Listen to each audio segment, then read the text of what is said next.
Welcome to the first episode of Frontline Baddies podcast. My name is Danny, and we're going to get into the episode and introduce everybody.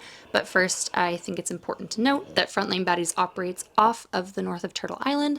We strive for decolonization, land back, and acknowledgement of continued colonization throughout the Canadian government.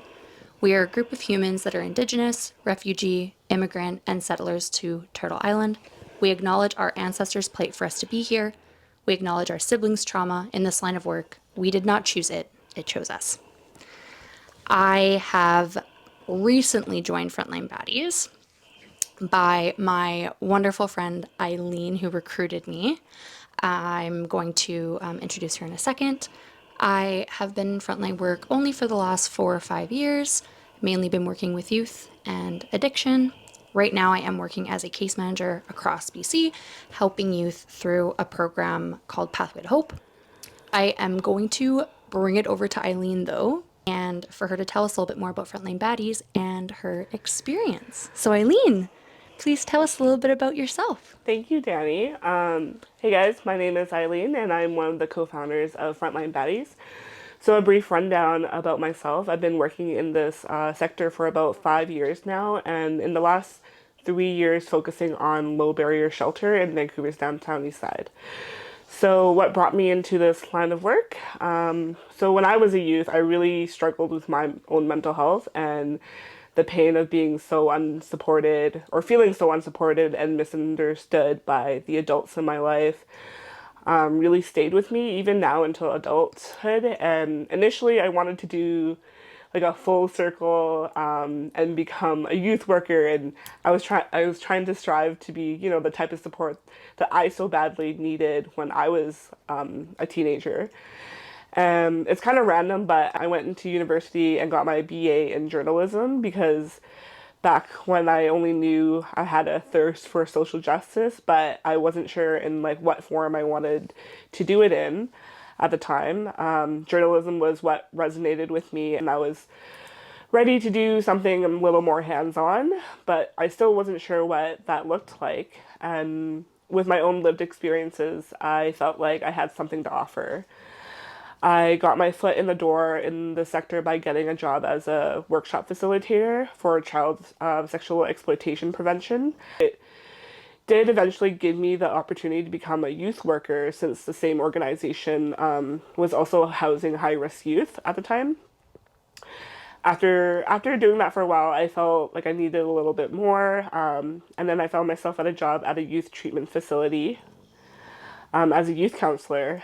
This actually is where I met 3 of the greatest people in the world, Tracy, Brooke, and Danny.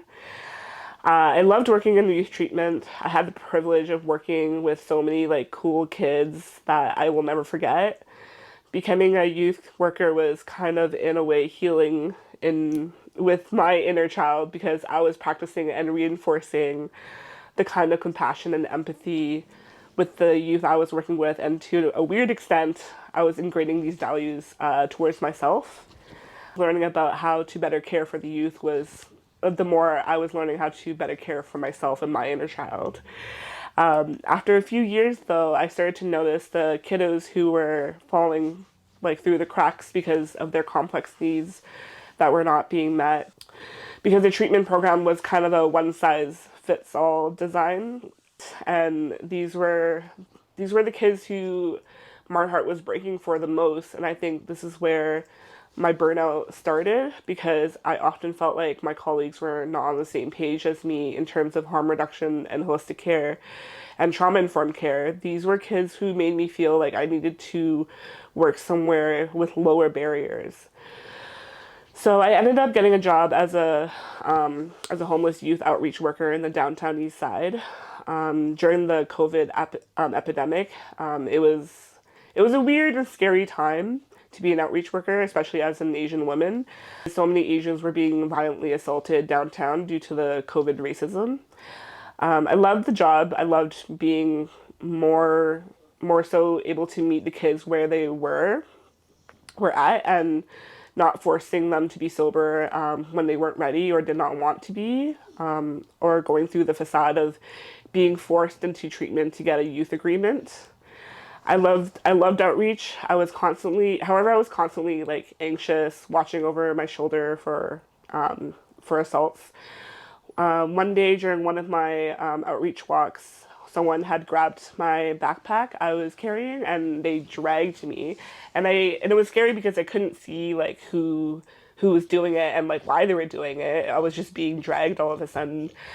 And I think my coworkers at the time were kind of talking to other folks like a couple feet away, and it was a really busy like summer day, so like there was a lot of commotion happening on the sidewalk, so they didn't know what was happening to me when I was kind of like yelling out for help. I was quite shaken up, and I did tell my supervisor about it, and it actually ended up with me telling them about the extent of my burnout because I had also just lost like 3 youth within the last couple months to overdoses.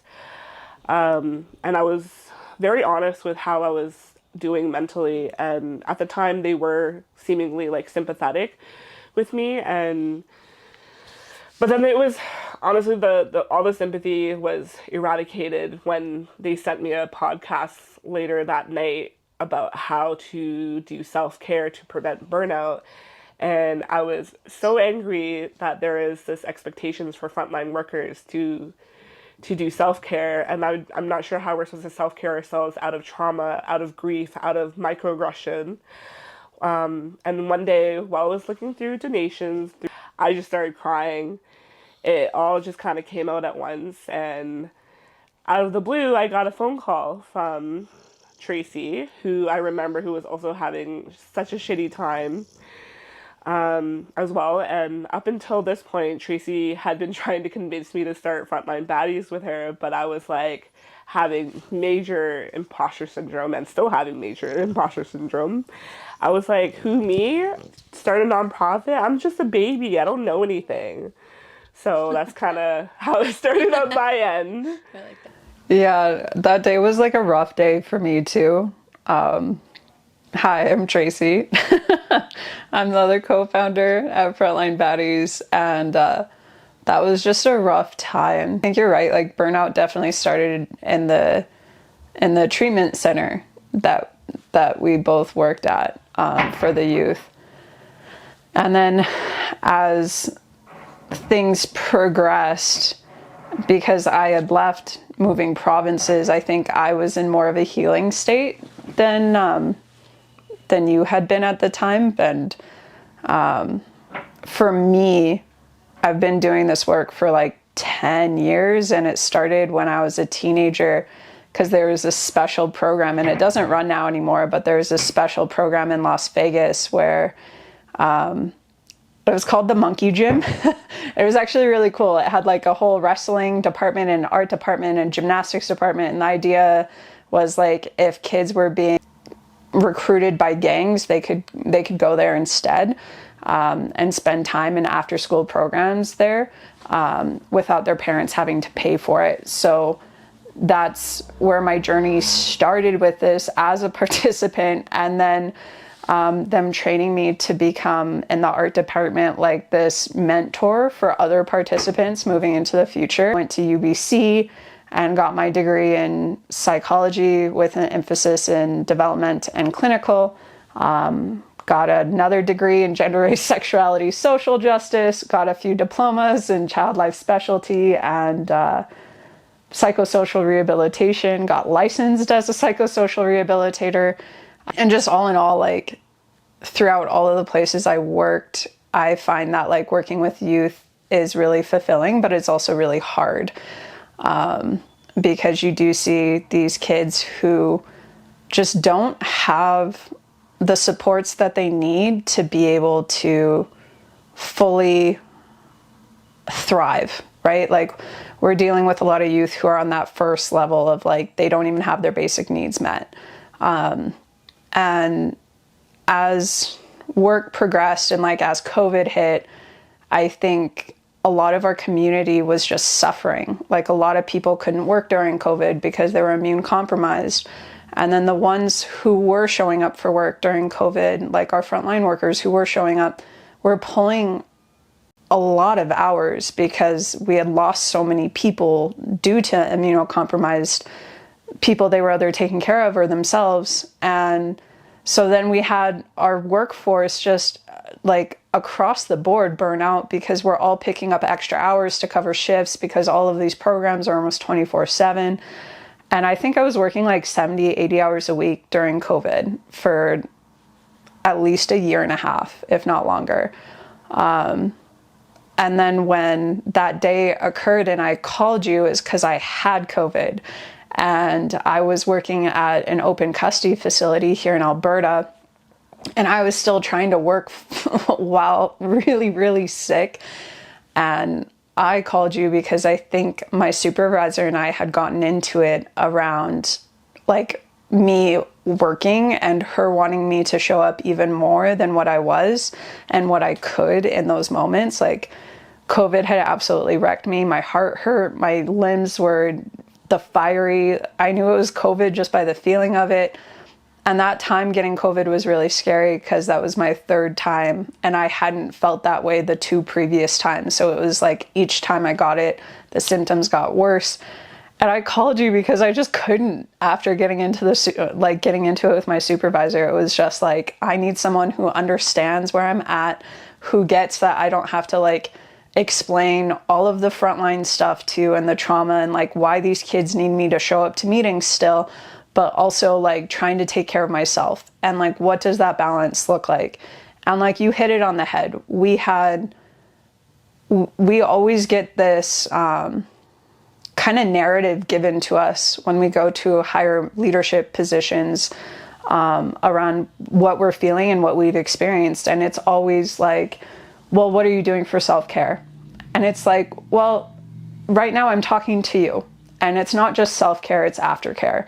And it's not just self-care or aftercare, it's also like healing from trauma and like not continuing to be put into positions that will traumatize me or that will put me in harm's way of like being assaulted or right, like pick or choose, because there's a lot of them. And that self-care piece really was starting to get to me. And when we were talking, I was just like, no, we need community care. Like, I'm tired of trying to do this by myself with like the limited amount of frontline workers that I knew. And I knew there was more of us out there, and I wanted Frontline Baddies to be a thing for such a long time. And at first we just had the Instagram page, and you were just like, oh, I don't know if I'll like really contribute to it or not. I was like, no, like, come on. And wanting it to be bigger than just the page. And that was wild when you called me, because at first you tried lying.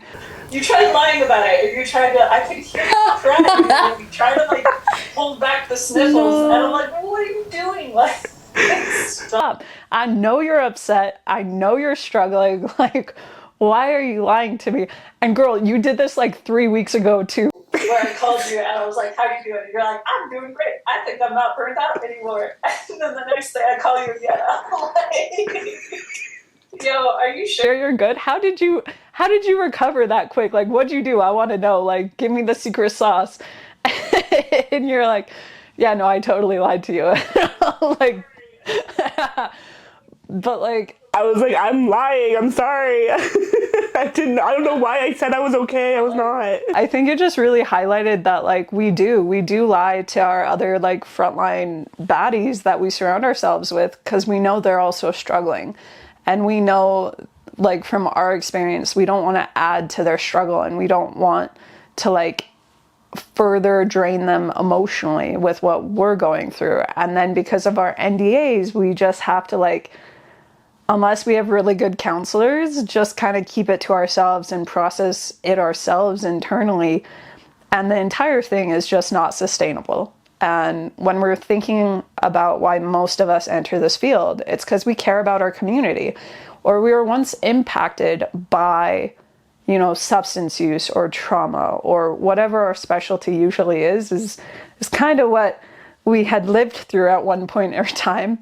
And I just feel like we needed a community where we could openly discuss the things that we see and the things that we experience without it being shushed by, whoever, whether that be funders or leaders or, other frontline workers, whatever that might look like. So when I realized like how many people were finding all our memes like so relatable, I was like, oh my gosh, there's actually like a large amount of people out there that are, they're a part of our community. They just don't know it yet, right? When I saw all our memes go viral, I was like, nah, this is time. Like Tracy was right. There needs to be an established community for all of us, and that was kind of like what pushed me to be like gung ho about this whole thing. that call was really cool because then you were just like, yeah, yeah, let's do it. I was like,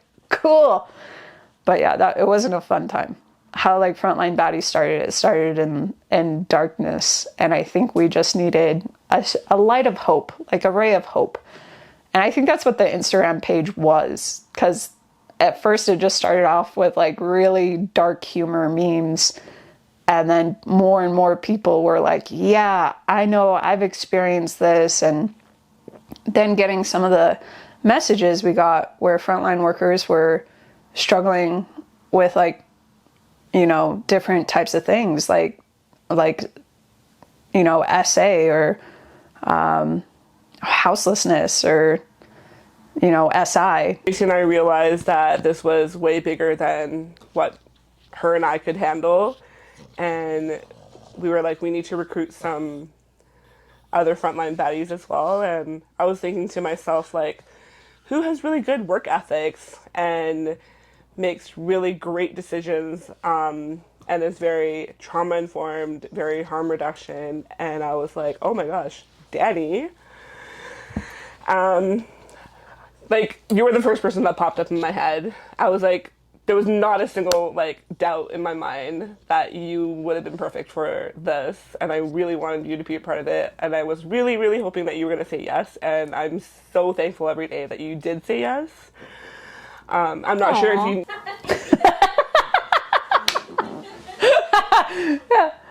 you even knew what you were going to get yourself into, because I didn't even explain to you what it even was. I was like, Frontline Baddies, you're like, yes, I will do it. And I was like, excellent. We have the best one now. Yeah. Now I'm hooked. Now it's too late for my escape, I think. You can't leave, so you're not allowed. No one's kidding. We captured you. No, it was really awesome. The opportunity, it was one of those opportunities where I felt if I didn't take the leap, I was really going to regret it later on for not taking the time to really be a part of something like this. And I think even in the short time, I mean, I've only been on board for not even a year, I don't think. Maybe a year? Maybe Almost not. a year? Almost. Yeah. Something like that. Something like that. And I mean, just the growth that I've noticed and I've seen and the work that the whole team has put in. It's just so cool to see. And I already know that I was right in that decision to come aboard and be a part of it. And it feels amazing. And it also feels really good to know that the work that we're doing is really felt in the community. And I think you can really see that on Instagram and on social media in general, but also just in other people that I've spoken to, and they've been like, oh, there's this page, it's called Frontline Baddies. And I'm like, oh yeah, I know Frontline Baddies. And you're like, not sure if I've heard of them. Yeah, I'm like, oh, interesting. I might have to look that up. Tell me more. And that's been really cool for people in the wild to kind of bring that up while maybe you're at work or maybe you're talking about what you do for work. And people even outside of the field have also been, oh, I've heard of this page. It's called Frontline Baddies. And they're like, I'm a baddie. What's Frontline? And then, or something like that. It's just, It's really cool how it can connect so many other people and perspectives. And I think a big thing that I really like about this too is the educational piece for people that are in Frontline, but also for people outside of Frontline that maybe don't quite understand what's going on. I don't know if I need to introduce him, but I will because he just jumped on me. This is my dog, everybody. This is Lou. Say hello. Well, now he's quiet. Oh, now he's quiet. I know. He snorts. If you hear snorting or if he jumps on me, he's my emotional support. French bulldog. But yeah, Danny, I think what you're saying is it is really cool, like when we're out in community, out and about, and out of nowhere someone like brings it up. Or I wear one of our toques when I travel for Frontline Baddies, and every single time I wear it when I'm not in Calgary, someone has heard of us, and then they're like, "Are you a part of it? What does that look like?" I think like the most overstimulating time was when we went to was it the SPAM conference, the Street Psychiatry annual meeting. And like I had just gotten into the hotel, and then these people, I'm trying to check in, and these people come up and they're like, "We're here for the same thing, and we've heard about your page." And we followed it. And I was like, "Oh my God, really cool." But then also just like my introverted self was like, "This is too much." Like, I don't know these people from anyone, and they're approaching me and they're talking to me. And like, I just had a really long flight and I'm tired because I was working before it. Like, it was just like, that piece of it has also been like pretty wild. Like, you're 100% correct. Like, it's just like how people feel connected in this community, and the fact that like what we started it like 2 years ago, and thinking about all of the opportunity that we've had in those 2 years to really expand and become what we are now, and knowing that like those opportunities just keep rolling in and making us like bigger and bigger. And I think it's going to get to a point where we can't work frontline anymore, and we're going to have to do Frontline Baddies full time, so that we don't burn out. But I also know all of us love working frontline. So it's that point, when we get to that point, will be, I think, like a sad but good day. Yeah.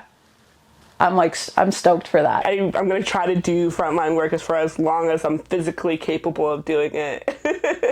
I find it so sad to even think about like leaving it. And I know that like I should be investing like all my time and energy into Frontline Baddies, but I'm always going to reserve that one day of the week where I'm going to be at the shelter, because Yeah, I was actually thinking about that too the other day, and I was like, no, I'm gonna work relief somewhere. let's be real, I'm still gonna Tracy. pick up We're a shift not gonna somewhere. easily leave this, so Auxiliary's there Yeah. for a reason, there you you go. know? Yeah. Yeah, Just well, saying. because like we care, right? Like we care about our communities, and Absolutely. like that doesn't just extend to like our frontline worker community, but like we've gotten into it for our community. And I think we've been lucky with who we've brought on. And Eileen, you've scouted the talent just impeccably, in terms of like Danny and Brooke and Fermina, like just absolutely killing it with who we bring on board onto our team. And they're opinionated and strong, like just all women, you know, which is also really cool because we're working in an industry that is woman dominated, but also has a lot of patriarchy in it and established colonization in it. So for us to be like, no, we're gonna be different. Oh yeah, absolutely. It's been such an honor to be a part of this team, and maybe we should talk about the rest of the team too, who can't be here for the podcast portion, but are working super hard outside of the podcast portion. Yeah, like Brooke. Yeah, like Brooke got brought on. Yeah, and Fermina, like Brooke got brought on like a month after Eileen accepted. I was like, I'm dragging So her with excited. me. I'm like, Yeah. And like Brooke, I mean, from the jump, Brooke was like, yeah, super excited, helping us out. But she was also still, you know, in school. And her background has been in justice and criminal justice. And, you know, Eileen and I had worked with Brooke, and I had actually trained Brooke at the treatment center. And we had a lot of discussions about like the reality versus what they teach you in school, and what you can do in frontline work versus like what is way outside of your control. And I mean, Eileen, you just picked perfect with her, truly. Yeah, Like, truly. Yeah, no, definitely, she was a good one. And I really saw how much she was struggling at the time, because she was going through like very terrible burnout, and I was like, you need community. You need people who can validate your burnout, because I think not enough aftercare, not enough debriefs with her. Obviously, I don't want to speak, for Brooke, but these were the things that I was seeing, and just seeing how, I don't know, how small they shrunk her, like, really broke my heart. And like, she's one of the best friends I've ever had, and that really tore me apart. And I was like, I need to get her out of this hole that they dug Yeah. for her and put her in, because she didn't put herself there. She did the best that she could. She was trauma informed. She was very harm reduction and holistic care. And I think that's why she was burning out. It was because she had all these like correct values and principles that she wanted to like put into practice, but then the organization that we were working for was not hearing it, not hearing her, and not letting her do those things. And I was like, I know you're struggling. Obviously, I don't want to put more work on you because you have a plate full of things. But I think being a part of Frontline Baddies might do your soul some healing. Whether that's like actually contributing on a weekly basis, or maybe just being a part of it and just picking up things when you do have the energy to do. So I'm really grateful for Brooke to come onto Frontline Baddies, and obviously, again, I don't want to speak on her behalf, but I think it did like help her do some healing. And same with like Danny too, because I know you've been through like a lot of terrible things, especially with the youth that we mutually worked with, right? And I was like, Danny could also use some community as well, and I was trying to recruit all the best people I could, and conveniently y'all were right in front of me. I didn't have to travel and look very far. I'm like, Look at that. Look right? how that Was works. that convenient, Like or was that like destiny? Like, destiny? Destiny? You it know? was fate. Well, like truthfully, like I feel like with Frontline Baddies, every turn where we've grown has been because like an opportunity like falls into our lap. Like it's not like we go out there looking for it. Like even the meme page was just a one-off because I was tired. I was so tired. That's I so was like, I true. need to post this somewhere. Like I need to get this out of my head some way. And and then what, we got collab from our Instagram page, and collab really allowed us to just jumpstart everything. Like when we looked at it, we were going to have to save what for 5 years before, truthfully, before we could even become a nonprofit with like all of the expenses to pay for that. And collab just took that entire 5 years and was like, nope, you have 7 weeks and we'll pay you for your time to go into these sessions. And you will then at the end present what project or what, idea you have. And we might fund it, we might not, depending on who else you're competing against. And we ended up getting $9,000 from them for our idea and how we wanted to go about setting up our idea. And they called us like innovators of the year. Like it was a big deal. And it allowed us within months to get our nonprofit status, to, get insurance and get all of these things up and running. And Brooke was along for that ride, which was really cool and fun. And we're doing weekly meetings where we're talking to one another. And that even just like that check-in with you guys every week really like kept me, I want to say like just at my baseline. It kept me in a space where I could just recognize what my week had been, instead of constantly be in the cycle of like, go to work, sleep, go to work, sleep, go to work, sleep. Okay, you have 2 days off, go to work, sleep, go to work, sleep, And with Brooke, I actually have a really funny story where she called me and she wanted to know how she could write her resignation letter in a strength-based way.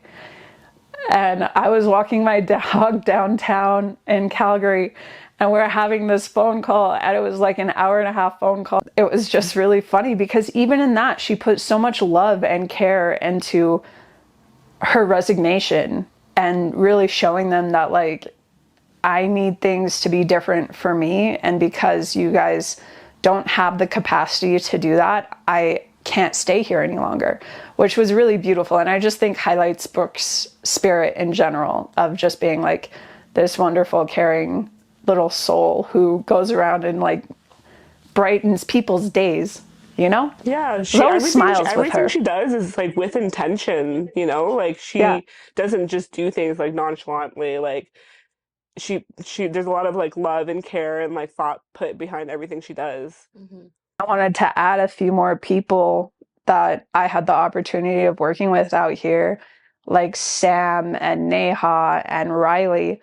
And I mean, all of those individuals as well on our team did different things to help us, but it was the same with them where they're working and they're going to school. And so they can only show up in certain days or certain amounts here and there.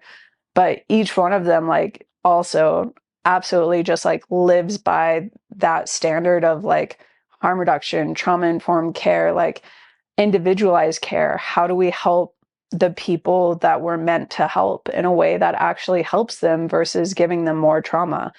And I don't know, we've just been really lucky with the people that we've surrounded ourselves with. So I do feel like it's like destiny. You're Like, right, yeah. A lot of the stuff is kind of like we were doing something and then the universe kind of put something in our lap and it manifested into this bigger thing. And even with like our collaboration with like Dr. Peter Center, that came out of nowhere. And you know, shout out to my very good friend Sam. He was at I think a Rotary Club party or something with Dr. Peter Center folks, and they were talking about harm reduction, and he was like, Eileen works in harm reduction. Maybe this is something she would like to be a part of." And he like walked right up to the executive and the managers and was like, "This is my like." He was like, "My friend Eileen. This is her like email address. Please reach out to her. She's awesome." And they had no idea who I was, what I was doing, no information about me, and they were like, "I guess we can talk to this girl or whatever, find out what she's about." And they reached out to me and I sent them my resume and they were like, "Oh my God, we need you." And then and then ever since, I think we've gotten like such amazing opportunities. Like this podcast in itself is an amazing opportunity, and like I've been really grateful for them, for helping us kind of guide us and give us, yeah, just helping us get off the ground basically, I think. and they have so many things going on over there and so many different like pockets of who they help and advocacy that it's been really cool to be a part of that and them kind of like guide us and like be mentors to a certain extent, because also the nonprofit industry is a really interesting industry where grants can be hard to come by, and especially if you don't have the time to do 20 hours of grant writing, which none of us really do in any given week, right? So it's really been helpful to get like Patrick's advice and like how we should submit grants and what that should look like, and him sending us grants that we could definitely write a thing for, versus like some of these grants are like 30-40 pages of what they want and defending why it's important, why the work you do is important, which also can feel a type of way, like our work's important because it's building that community and because we're helping people in their mental health. Like the workshops that we were doing online for frontline workers, they're coming together, like those were so healing for frontline workers. It was really cool. So I would really like to hear from Eileen and Tracy a little bit more about some of the specifics about what we do at Frontline Baddies. So, I mean, obviously cultivating a community, that's something that we've talked about. However, there's definitely more services and more ways to connect with other frontline workers. So, Eileen, do you want to maybe take it Yeah, away with some of the other things? we definitely offer more than memes. Oh, but memes At and least at As this reels. point. fire as they are. At least at this point, we're like we got to do more than memes, guys. um, yeah, I don't know. Like We offer a bunch of services, and we're actually hoping like there's so many things that like we want to do. We just haven't gotten there yet. But so far, what Tracy, we have a, a couple of different workshops. Yeah, I'm really so bad with the names, but that looks a little different too, right? Like we have workshops that are specifically for like individual frontline workers to come. And then we have workshops for nonprofits and helping to train the nonprofits in how to care for their frontline workers. Um, and I want to say like the workshops we have for our frontline, like individual frontline workers right now are combating burnout and boundaries in and out of the workplace, which Danny actually created. So, shout out to Danny because the boundary piece was really, that was a hard one. she's so smart. Um, yeah, well, got to work that degree somehow. I don't know. Make it work. Make it work. But yeah, and then you you're the one who brought Frontline Baddies onto the contracts that we've gotten, like some of the independent contracts we've gotten for consultation, even where companies are bringing us in to consult on how to help with their trainings or how to help with this, Eileen. So that's been cool. I wasn't expecting us to go that route, but now that we're in that route, that's a cool route to be in as well. Yeah, there's been a few unexpected things that we started doing that wasn't planned, but like we ended up doing it and we're grateful for it.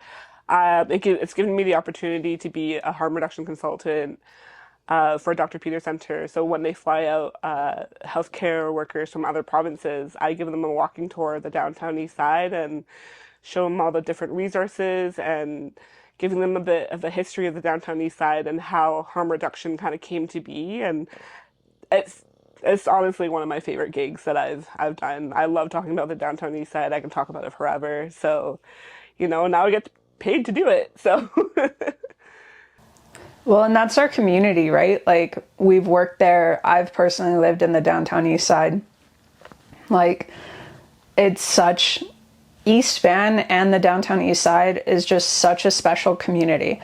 Like everyone is aware of everyone else who lives there and it's all just like positive vibes and trying to watch out for one another because it can be dangerous.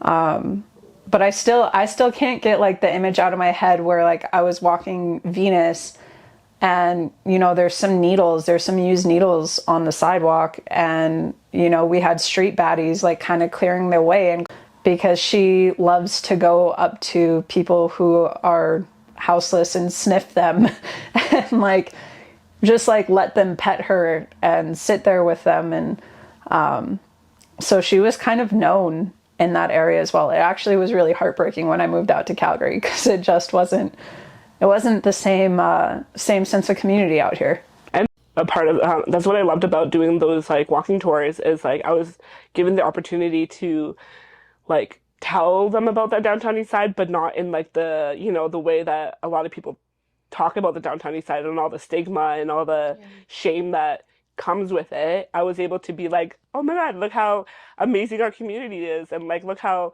everybody like cares for one another. And like, yeah, it can be dangerous in the downtown east side, but it can also be dangerous in the west end too. Like it's not like it's any more dangerous, right? And just because it's a downtown east side, it's you know just being able to like destigmatize the downtown east side really was really like wholesome to me. Yeah, especially because that's like where harm reduction is started, right? Like Insight was one of the first sites to do what it has done, and it's been operating for 20 plus years now. And the ingeniousness of it, maybe that's not a word.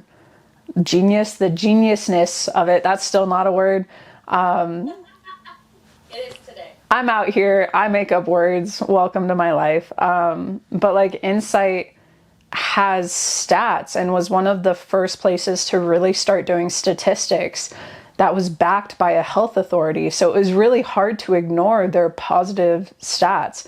And then also when they started doing statistics on crime rates around Insight and how crime rates haven't actually increased those things are so important, and the general public doesn't know about it, but they just see it and it gets vilified in politics. And it's like, I wish people knew the stats. I wish people knew how much money the healthcare system gets saved by Insight just being a thing to begin with. And I think so many people don't know that, or how Insight lowered HIV rates in the downtown east side and the further Vancouver. And that just led to less care on the back end, on like less strain on the back end with our healthcare sector, so that people weren't dying from HIV and weren't being hospitalized and having like bad deaths at that time, because their medicine still wasn't where it was at, where it is today, right?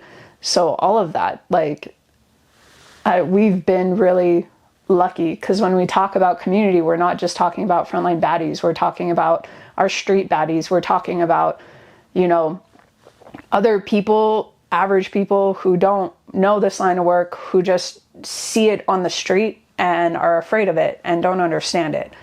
And I think us having a voice finally and being able to like do these things, like advocacy is one of the biggest things that we do, I think, here at Frontline Baddies.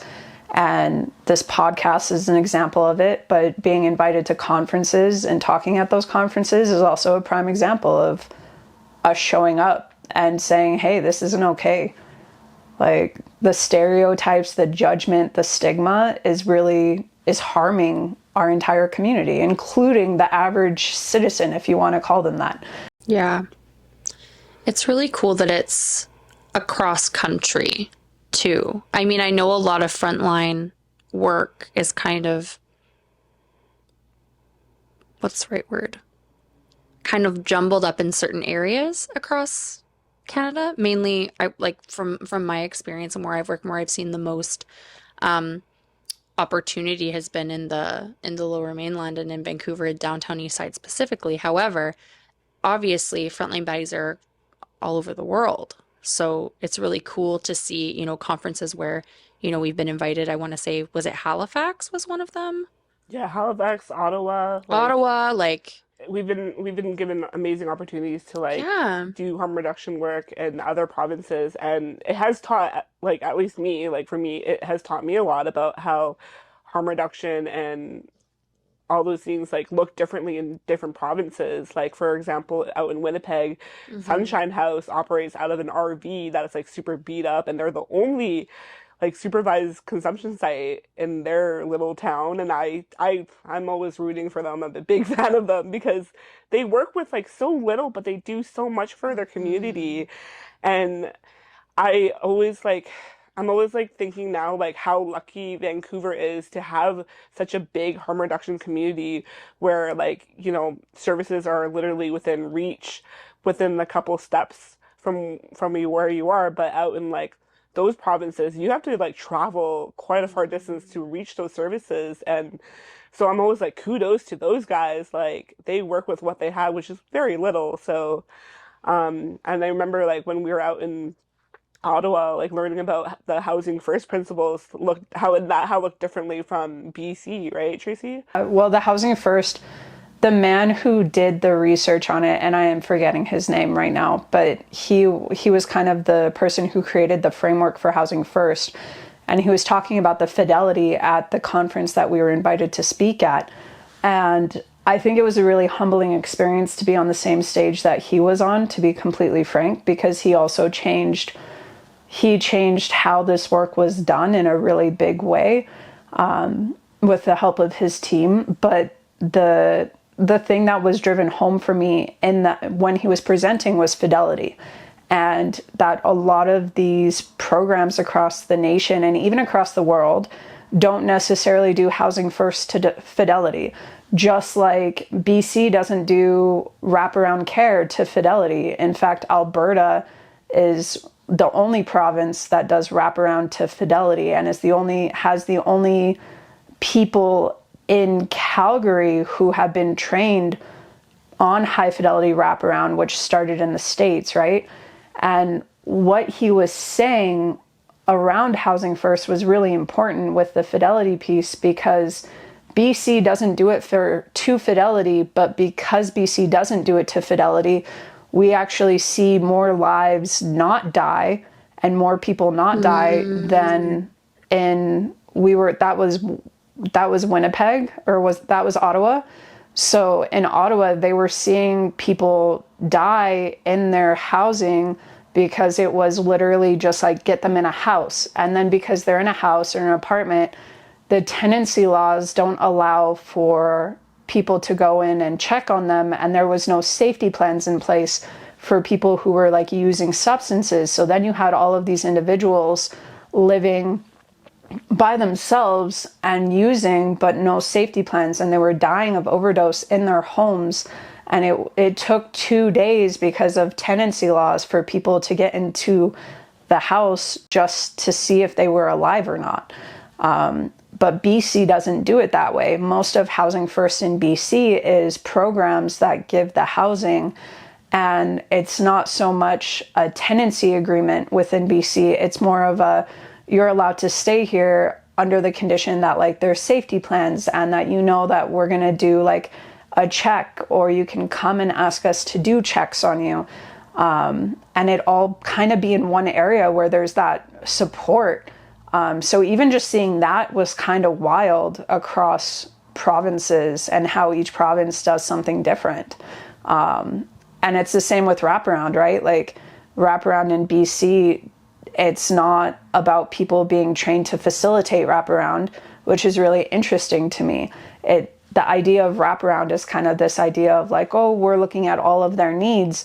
But fidelity wraparound is you have a facilitator who is present, who is advocating for voice and choice of our street baddies, and really making sure that the professionals at the table are the ones that need to be at the table. And BC has a few things that are similar, like ACT teams, but it's not in the same way as to what actual fidelity wraparound looks like. So that has been really interesting. I agree with you. I think we've learned a lot by talking to other frontline workers in other provinces and what they experience, because it is different. And I know I miss Vancouver, like being in Calgary, and just like the harm reduction piece from Vancouver to here has been a learning curve for me, 100%. And if it wasn't for like Street Cats YYC and AA Wear, like it would feel very lonely doing the work that I do here, truthfully. I think that's something Frontline Baddies really encapsulates too, is that this work can be very lonely and very isolating. And I don't know, just to see that come to fruition across the country, to see, Tracy being in Calgary and the connections that you've made there, and, understanding the pieces there. Obviously, it's a learning curve when you come from somewhere like this, as you're saying, but it's great that you're there. It's great that you're a part of it. And then same, just all of us are doing the best that we can with what we have out here. And the fact that the team can come together and, spread this community awareness, education, team building, taking time to look over procedure to see what can be done better for clients, for other frontline baddies, street baddies. It's really, really amazing. And, I don't think enough people really understand all the work and the time and the attention that it takes to address all of these issues. These are really big things that we're talking about. These are big issues, big concepts, big, none of this is as simple as it might seem for somebody maybe looking from the outside in that maybe isn't a part of frontline work. Yeah, it's that big C culture versus that little C culture, right?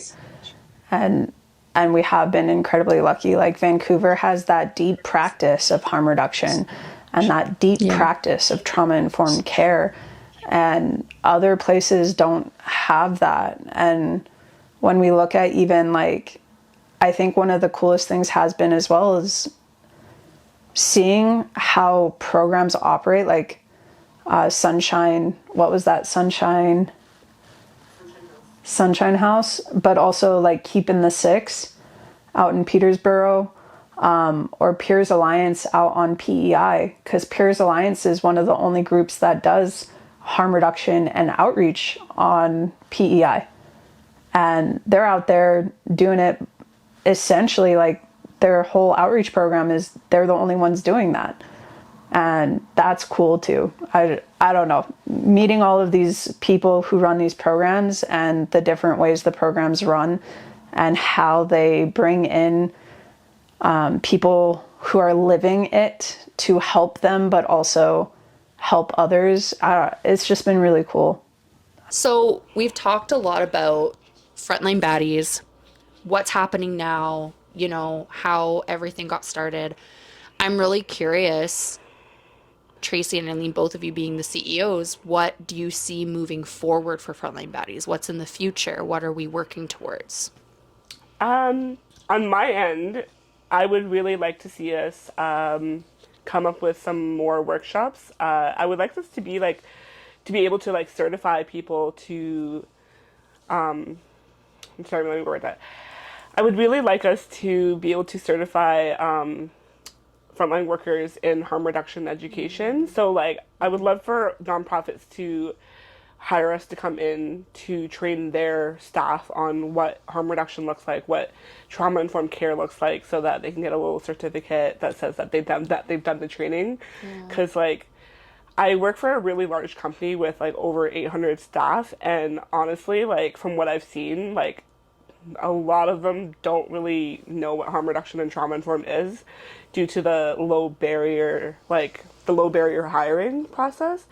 The only question you really need to answer in the interview is, what is harm reduction? And I guess you can just Google that, but anything beyond that, a lot of my colleagues unfortunately like haven't really shown me that they know anything beyond that. So I would love for us to be able to like train people on that, as well as like start a hotline, a crisis hotline for frontline workers to be able to reach out to us at any time of the day and night, if they're feeling like they need that extra support and someone to talk to, and especially to talk to another frontline workers and not just someone who has no context or idea of like what they're doing. Yeah, that's just kind of what I'm envisioning for Frontline Baddies in the near future. And well, in the very near future, if we get some of the grants that we've applied for the crisis line for sure. And then with like bigger scope, bigger idea, we also want to do conferences in the future, either a biannual basis or annual, depending on how much funding we get for that, where, you know, quite large conferences where we could have like 4,000 attendees from all over the nation to come, and those conferences being focused on frontline work, harm reduction, individualized care, and what that actually means, so that the leadership teams of nonprofits and health services across Canada really understand what that means, because I think a lot of our leaderships are also coming from a background of business and not necessarily the background of like mental health or trauma-informed care, really, right? So that's something that I know is on our wish list. We'll see. But I know, like, we were talking about workshops, and we have a few that we do for nonprofits, healing after COVID. It would be cool to see how we could change that for individual frontline workers, because every experience is different depending on what you do in your job. Because I feel like a lot of us still haven't fully healed from the impacts of COVID and what it did in our sector, truthfully. Amazing. Oh my gosh. It's just so cool to be here and be a part of all this. So I think moving forward for the podcast, what we're wanting to do is at the end, just do a little check-in, a little debrief. How often do we really get to debrief in our roles? Not enough. Not enough. It's never enough. So I'd love to kind of start us off with just maybe checking in on how we're all feeling, ending the first official Frontline Baddies podcast. Eileen, how are you feeling? What's I'm going feeling on? good. we tried to do one a couple of weeks ago, and I was very nervous. Maybe because I just didn't have my thoughts organized, and coming into it today, I was able to like kind of rehearse a little bit about like what I wanted to talk about, and just have a more clear direction of where I was going to take this. And I feel good. Like, I think it went really smoothly, and I'm very like proud of us, of like how far we've gotten and how well we're doing right now. And honestly, it's only going to get better from here on out. So yeah, I'm feeling good. Tracy, how are you feeling? I'm feeling like just really in this place of like, is this really happening? If someone would have told me like 2, 3, 5 years ago that I would have started a nonprofit with someone I consider like one of my best friends, I probably would have laughed and been like, nah, because that imposter syndrome is What are you like, talking it's a real about? thing, especially in this line of work, because no one knows everything. And I'm just really grateful. Like, I'm really grateful for this and for the community I find myself in. And I I can't say enough about all the good feelings I'm feeling while also being in active burnout and a leave from my job right now. And just like the process of healing and that, and going to like multiple therapy sessions a week, knowing that like I'm not the only one out there who's in burnout and who's trying to heal from it. So I don't know, this just adds to the healing for me, and I really love it, I guess. Yes, I really love it. I stand on that. Danny, what about you, miss? How are you doing? Yeah, thank you. I was like, I'm not gonna have to talk. It's so silly. Yeah, doing really good. Starting a new job that isn't exactly the same sort of services I was providing. It's been a learning curve. Kind of before the podcast, I was chatting with Tracy a little bit just about how it's, I get, this is kind of an add-on, but I get imposter syndrome really bad in this line of work. And I get imposter syndrome really bad now that I'm in this new role where, some of the feelings that come around, how do I know what I'm talking about, and who am I to be, servicing all these youth across BC, and who put me in charge of this kind of feelings that come up. So really, really trying to dig deep and understand my value in that has been a huge thing. And this, like, to add on to what you had said, Tracy, just this is such a healing space, being a part of Frontline Baddies and being a part of this, podcast. A little stressful in the beginning with our first take, and a little stressful with me trying to get everything sorted.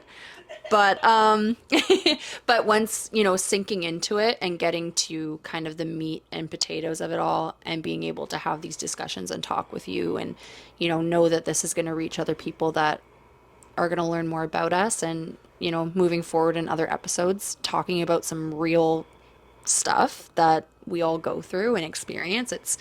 I know it's going to be such a great outlet for all of the other things that are obviously happening in my life, and I don't want to speak for you guys, but I want to say your lives too, maybe. I don't know. Yeah, super, super awesome. Feeling good, feeling like my cup is slowly filling as we speak in this room, which is a cool feeling. Yeah.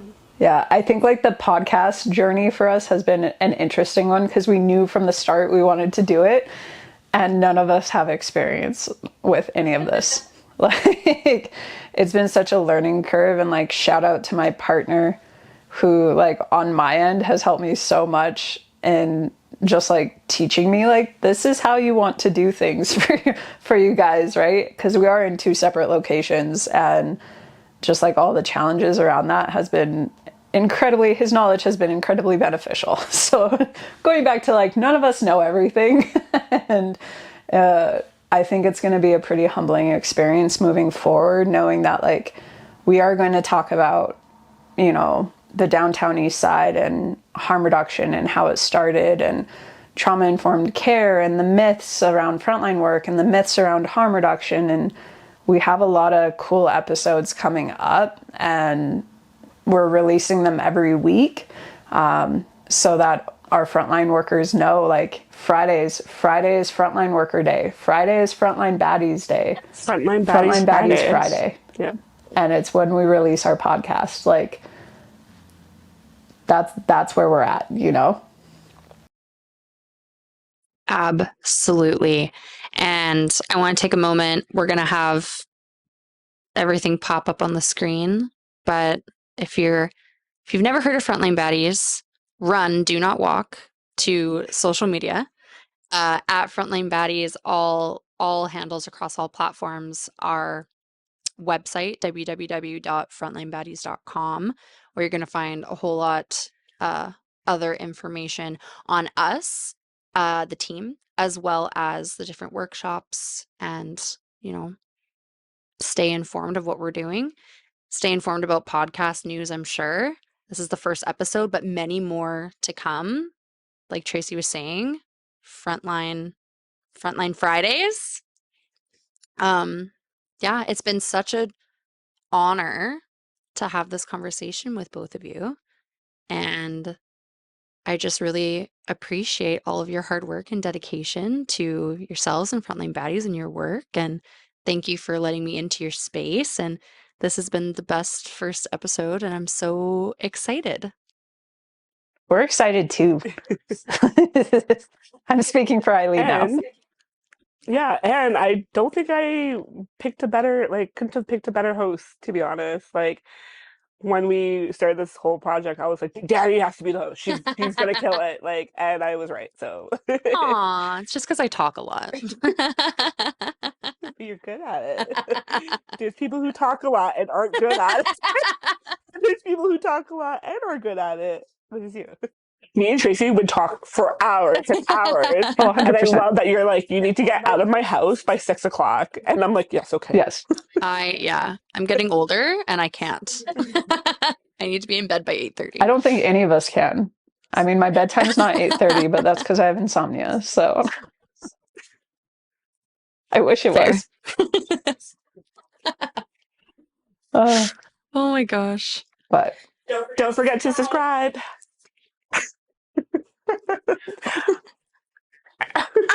Ew. Julie,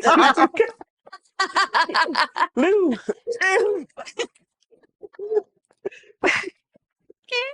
Lou, let's go. Aww. But we'll catch y'all next Friday. And thank you so much for listening to us.